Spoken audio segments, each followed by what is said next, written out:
Open na talaga sa publiko ang relasyon ni na Jericho Rosales at Janine Gutierrez. Very fresh at nagliliwanag ang kanilang mga aura ngayon. Noon talaga takot si Janine Gutierrez na magsalita tungkol sa kanilang relasyon. Pero ngayon daw parang magaan na talaga sa kanya ang lahat. Maligaya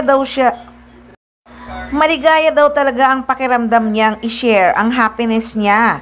Sa totoo lang, unexpected naman talaga ang naging relasyon nila ni Jericho Rosales.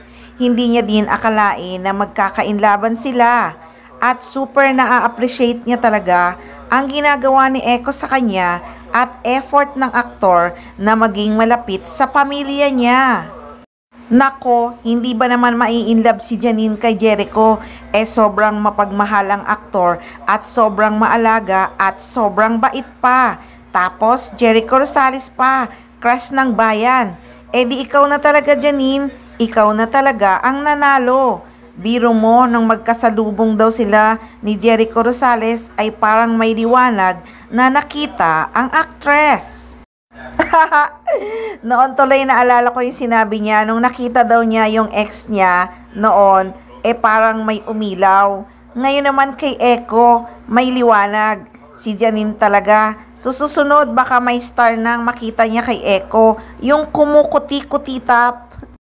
Maiba muna tayo ng usapan guys, segue muna tayo. Malikot na naman kasi ang mga mata ng mga fans ni na Janine Gutierrez at Jericho Rosales.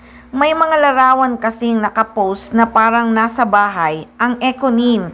Hindi lang malaman kung ito ay bago sila pumunta ng preview ball or pagkatapos ng preview ball.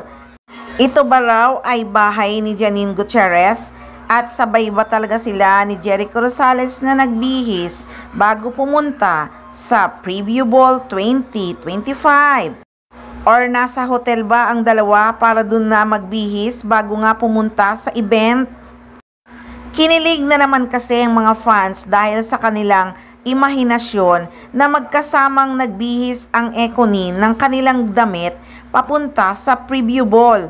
Ano pa nga bang iisipin natin guys? Di ba nga may kutob na talaga na ang mga fans na magkasama na nga sa isang bahay ang Echonin?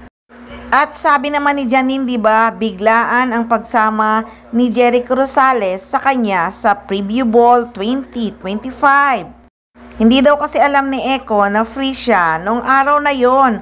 Kaya nga siguro biglaan na lang ang pagbili nila ng damit at magkasama na silang nagbihis bago pumunta sa preview ball 2025.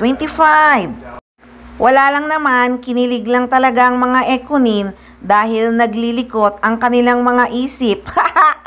Kinikiliti kasi sila ng kanilang mga maduduming isip.